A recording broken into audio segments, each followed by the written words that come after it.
comenzar con una lectura y está en el Evangelio de Lucas, cuando nuestro Señor entra al huerto de Getsemaní con sus discípulos. El Evangelio de Lucas, el capítulo 4, el verso 44. Lucas, capítulo 22. Mire, esta Biblia tiene la letra ultra grande y aún así se nos juntan las letras. ¿4:22? Sí, no, es Lucas 22, verso 44. Ah, 22. Sí, es Lucas 22. Ok, Lucas 22, el verso 44 dice así la letra. Lucas 22, verso 44. Y estando Jesús en agonía, oraba más intensamente, y era su sudor como grandes gotas de sangre que caían hasta la tierra. Tome su asiento 2 minutos de esta reflexión que es necesario que la pueda oír antes de que entremos a la oración. No nos gusta pensar en este Jesús que los evangelios lo muestran en agonía. Nos gusta meditar en ese Jesús victorioso, en ese Jesús que al abrir su boca tronaba y los demonios salían corriendo, a ese Jesús que se para en la tumba de Lázaro y hace salir un cadáver en vida, a ese Jesús que con sus manos tiernas bendecía a los niños. Ese Jesús está impregnado en nuestra visión. Pero los evangelios nos hablan de que este Jesús había enseñado a orar a sus discípulos. Tenemos esta mente de que Jesús sabía orar con el Padre. Pero llegó un momento en que Jesús se vio rodeado por algo que en algún momento también en nuestra vida cristiana nos va a rodear. No era una agonía terrenal porque se acabó el gas, o porque se enfermó la señora, o porque llegó la suegra a la casa, como dicen los predicadores. Cosas que te traen agonía, no, era algo más, era algo diabólico, era algo que venía emergiendo del mismo infierno. Y leemos entonces el verso 44, y estando Jesús en agonía. En su vida cristiana usted sabe que hay circunstancias que no son normales. Usted se da cuenta, usted testea su vida y se da cuenta cuando una preocupación deja de ser una preocupación y pasa a ser algo ya en un ambiente que pone en peligro su vida espiritual. Todos hemos sufrido agonías, cosas que nos preocupan. Pero la gente cuando está en agonía corre en dirección contraria. No ora más intensamente como dice Jesús. Estando en agonía, oraba más intensamente. No sé usted, pero voy a orar por mí. Sería un farsante si yo dijera que en los momentos de agonía he orado más intensamente. He orado, sí, me he esforzado, pero intensamente no. Porque la agonía te invade la parte más preciosa que Dios le entrega al hombre, que es el intelecto, el pensar. Siempre hablo del Andy, nuestra mascota, que en este momento está haciendo guardia en casa. Él no piensa. Ellos tienen un intelecto a nivel animal. Pero yo no puedo dialogar con el Andy. Cuéntame de tus penas, cuéntame de tus amarguras, perrunas. No, él está en un nivel intelectual inferior. Dios al ser humano lo dotó con esto de pensar. Y cuando entramos en agonía, lo primero que nos pasa es que nos bloqueamos. ¿Le ha pasado eso? Usted se bloquea y no sabe qué dirección tomar. Jesús dice que entrando en agonía, oraba más intensamente. Y dice, y era su sudor como grandes gotas de sangre que caían hasta la tierra. Nosotros sudamos por muchas cosas. Yo he visto gente que se enoja y suda. Empieza a transpirar, se le empieza a hinchar la vena aquí, porque se enoja o se molesta. O porque pone un esfuerzo sobre una situación. Se ha escrito mucho sobre eso. Se ha escrito mucho, he visto muy buenos doctores cristianos, médicos que han escrito de esta condición de agonía que hizo que Jesús sus sudores fueran como grandes gotas de sangre que caían hasta la tierra. Sin que usted lo busque, pero Mateo 26, 36 dice que Jesús estaba en esta agonía y esta agonía se originó, dice, estoy triste hasta la muerte. Es otra visión que tampoco queremos ver de Jesús. Siempre, y yo lo he predicado tantas veces, Jesús, el caballero de la cruz, que con gallardía, con valentía se enfrenta a la muerte. Pero aquí Jesús, en su intimidad, abre su corazón. No había multitudes, solamente habían 3 de sus discípulos. Y eso es lo que hace la oración. La oración, hay niveles de oración de tal intimidad que permite que ellos pudieron ver lo que había en el corazón de Jesús. Y Jesús también pudo ver lo que había en el corazón de ellos, que era totalmente distinto, pareciera hasta tragicómico. Cuando Jesús se levanta de la oración, fue a donde sus 3 discípulos y los halló durmiendo. Miren qué contraste. Jesús lleno de agonía, agonizando y su cuerpo lacerado por estos tormentos del infierno.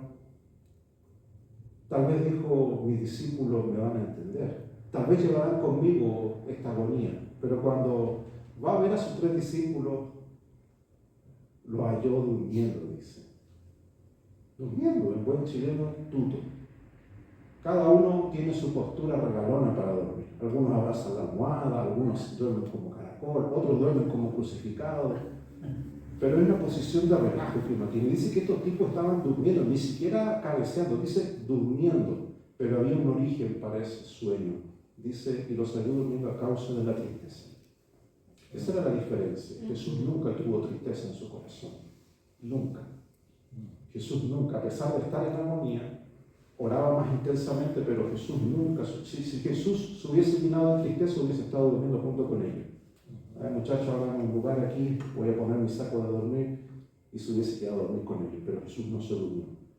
Entonces, cuando usted viene a orar a la iglesia, cuando viene a esta reunión de oración, o usted tiene un momento de oración en su casa o en su trabajo, en donde quiera que usted esté, tiene que estar despierto.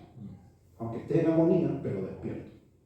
Y eso es lo que vamos a hacer nosotros ahora. Orar, decirle, Señor, no permitas que me venga el sopor, este letargo a mi alma, porque eso es lo que le está pasando a muchos cristianos.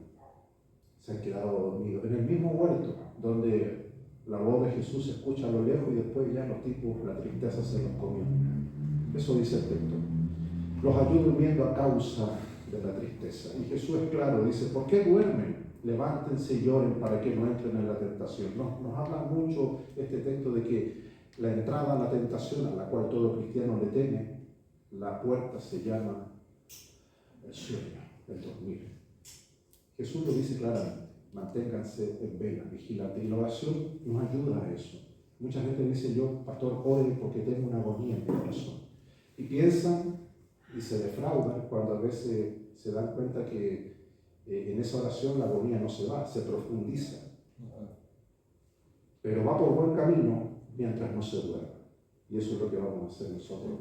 No solamente por presentar las peticiones de otras personas, sino las nuestras también. Lo maravilloso, hermanos, de estar en estos ambientes perfumados por la gracia de Dios es que a veces nos sentimos ajenos. Por mucho tiempo que nosotros llevemos en las cosas de Dios, siempre aprendemos cosas nuevas. Esta canción, a veces yo escucho que la gente hasta del mundo la canta. Famosos cantantes que ni siquiera tienen un átomo de cristiano la cantan. Quiero creer de que no saben lo que cantan. Siempre lo he predicado, que el redimido, usted y yo, que hemos sido redimidos por la sangre de Cristo y nuestros pecados han sido perdonados, somos los únicos autorizados para adorar al Señor. Aleluya, que significa aleluya, alabanza, loas, ya es la abreviación de Yahvé, de Jehová.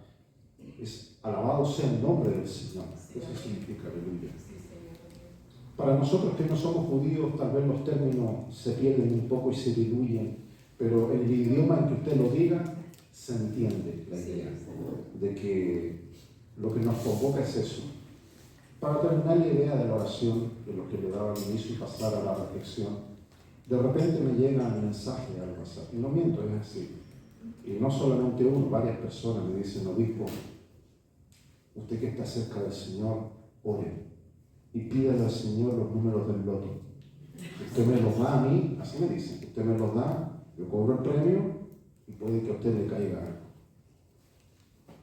Pareciera broma, pero mucha gente, no sé qué me da más ánimo, si me dicen que estoy cerca del Señor o que me voy a presentar para algo tan banal como que el Señor me va a dar los números del premio de lotería. Pero después yo medito, dirán, estas pobres criaturas estarán en la capacidad de cumplir lo que dicen. Mateo 26, lo que le comentaban delante, dice que Jesús entra con sus discípulos al huerto, tomando a Pedro y a los dos hijos de Zebedeo, comenzó a entristecerse y a angustiarse en gran manera. Una parte importante con los años, cuando usted aprende a orar, es que no tan solamente Dios te examina la oración, sino que también tú puedes sentir en cierta medida el corazón de Dios. Todos los predicadores bombardean a la gente que se entreguen a Dios. Y es bueno, pero son pocos los que saben lo que sale del corazón de Dios. Fue un privilegio que estos discípulos hayan visto una faceta íntima de Jesús. Ya no era ese maestro haciendo callar demonios, ¿cierto? No, ahora Jesús dice que comenzó a entristecerse y a angustiarse en gran manera. Usted dirá, hay cosas que hacen que nuestro Señor aún le provoque angustia y tristeza. Sí. ¿No le provoca a usted angustia y tristeza como está mucha gente? Sí. Hay gente que le provoca angustia y tristeza a la cuestión política, social, económica, pero aquí Jesús le provocaba angustia y tristeza la opresión del diablo sobre la gente. Yo le puedo asegurar de que si se abrieron huertos nuevamente, un Getsemaní, nuestro Señor, usted lo encontraría angustiado y entristecido. No porque Él iba a morir, Él sabía que iba a resucitar. Juan lo ve con las llaves del infierno y de la muerte. La tristeza de Jesús era de que mucha gente, como lo sigue sucediendo hoy día, rechaza este regalo de salvación. Pero aquí estamos los que interceden. Por eso Jesús llevó de su grupo a 3. Cuando usted le lleva una petición, a lo mejor usted lo piensa, ¿y por qué esta persona no puede orar por sí misma? ¿Qué impide que esta persona en libertad venga y busque de Dios? Porque hay mucha gente que no puede. No tiene ese secreto de confesar el nombre de la salvación de Cristo. Por eso es importante que cuando usted trae una petición, sea que la tenga anotada como a veces lo hacemos porque se nos olvida, o que la pongamos en una cajita como lo hacemos de repente, o que la tenga guardada en su mente, como el pastor siempre lo ha dicho, hay que orar hasta que Dios nos diga que hay que dejar de orar. No puede usted dejar esa oración si Dios no le ha relevado esa carga de su corazón. Viendo el versículo 44 de Lucas 22 que hemos leído, dice que Jesús oraba más intensamente. Ahí tiene usted un modelo, una pista de cómo orar.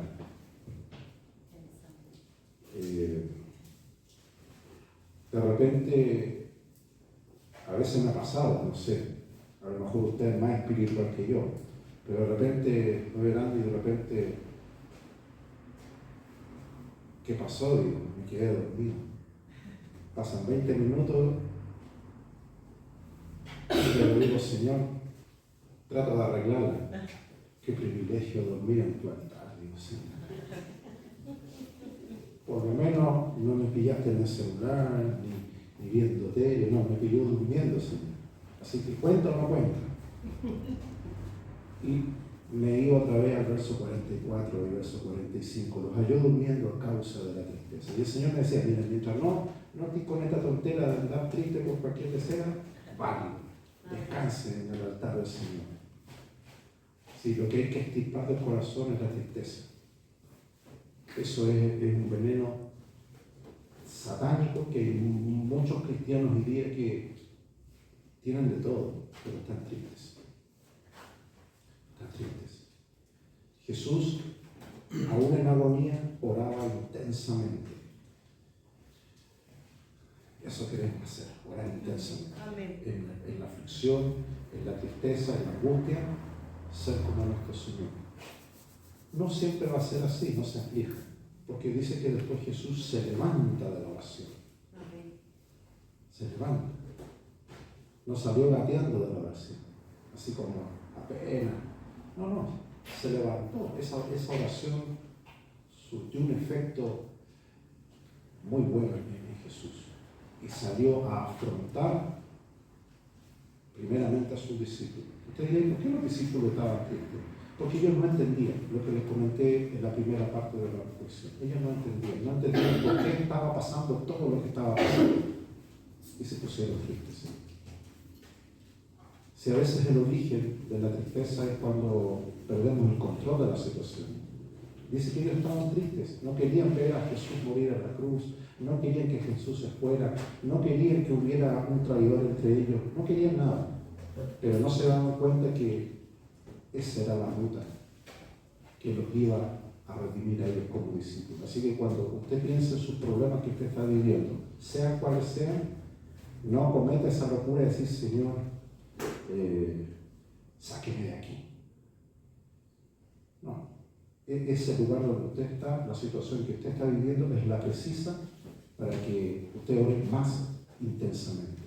Vamos a tomar un momento ya, estamos en la hora para presentar un momento de oración, así es que tome su lugar, como usted sienta comodidad, de rodillas, sentadito, de pie, como usted se sienta más cómodo, ya, al sonar la campanita, es la señal de que se tiene que levantar la oración. Damos gracias al Señor por este momento de oración, en donde nuestra alma puede, en intimidad, acercarse a la gracia del Señor. Cuando uno lee las Escrituras de la manera en la cual la hemos leído, nos topamos con cosas difíciles de entender y de aceptar. De repente me encuentro con este incidente dentro del mismo huerto de Getsemaní, que Jesús se aparta de ellos a distancia como un tiro de piedra. Esto es como que mi hermano José me invite a su casa y me ponga el plato y el tenedor en el patio y él coma en el living. Usted dirá, pero ¿cómo Jesús invita a sus discípulos al huerto? Y de repente dice que se apartó de ellos a una distancia como de un tiro de piedra. ¿Cuántas veces has sentido eso? Dice, voy a orar, voy a encontrarme con mi Señor en la oración para sentirlo. Y resulta que el Señor pareciera que está lejos. Está en el mismo huerto, pero no lo puedes sentir. Sabes que está ahí, pero no lo puedes sentir. Y tú te cuestionas, ¿será por algo que estoy haciendo mal? ¿El Señor verá algo en mí que hace que se aleje? Dice que Él se apartó de ellos, de los discípulos que entraron con Él al huerto. Eso debió haber lastimado mucho a estos discípulos, porque Jesús tomaba esa actitud de los fariseos, de toda esa gente que fue mala con Jesús. Dice que se apartaba de ellos, se retiraba, no quería estar con ellos. Jesús lo que le quería enseñar a estos discípulos es que dentro de esta maravillosa oración, porque 3 años antes les dijo a todas las multitudes cómo orar, y todos conocemos el Padre Nuestro, lo podemos decir hasta al revés, de tantas veces que lo hemos repetido. Pero aquí Jesús enseña lo que está en entre líneas del Padre Nuestro. A la multitud les dijo, pidan el pan, danos el pan, pero en entre líneas es, ¿qué pasaría si Él no te da el pan? Eso es, de eso se trata la oración. ¿Qué pasaría si Él no te da el pan? ¿Seguirías orando con la misma fuerza? Yo conozco cristianos que se ponen muy contentos, sobre todo cuando es fin de mes y están parados, todos contentos. Cuando hay una asada, una fiesta, de hecho todo es normal sentir gozo, alegría. Y casi, como pastor lo digo, es muy raro que alguien, un cristiano en bonanza, demuestre oraciones de gratitud. La gente ora y se tira a la oración cuando está en agonía, cuando está entristecido, cuando tiene problemas. Ahí toca la campana para el cielo, Señor, escúchame. Jesús dice que se aleja de ellos, se aparta de ellos y puestos de rodillas oró. Estaba a una distancia que ellos podían verlo, no escuchando, pero podían ver que su Jesús, su Maestro, su Cristo, se arrodilló. Tal vez nunca lo habían visto arrodillarse a Jesús. Tal vez cuando hizo lodo y untó un pequeño ungüento para el ciego, o cuando escribió en tierra esperando las acusaciones de los otros. Pero ver a Jesús arrodillado en la penumbra de un huerto, no entendía. Como muchas veces decimos, Señor, ya pues estoy aquí con usted, estamos en el huerto, estamos haciendo todo lo que usted nos dice, ¿por qué usted no hace nada? ¿Por qué no obra, Señor? Esa palabra está muy en las iglesias evangélicas, todos la invocan. Esperemos que el Señor obre. Y a veces el Señor hace cosas que están fuera de toda lógica, como lo hizo con sus discípulos. Se apartó de ellos. Pero estaba con ellos. Estaba con ellos. Jesús le estaba mostrando a la distancia lo que después y lo que ahora hace Jesús. Dice que intercede por nosotros a la diestra del Padre. El diablo acusa, está ahí, mira este cargo de ahí. Y nos lee el prontuario y nos acusa. Pero Jesús no nos acusa, dice que Él intercede por nosotros. Así que aliméntese de esta palabra cuando usted venga a orar y dígale, Señor, voy contigo al huerto, voy contigo y voy a orar intensamente.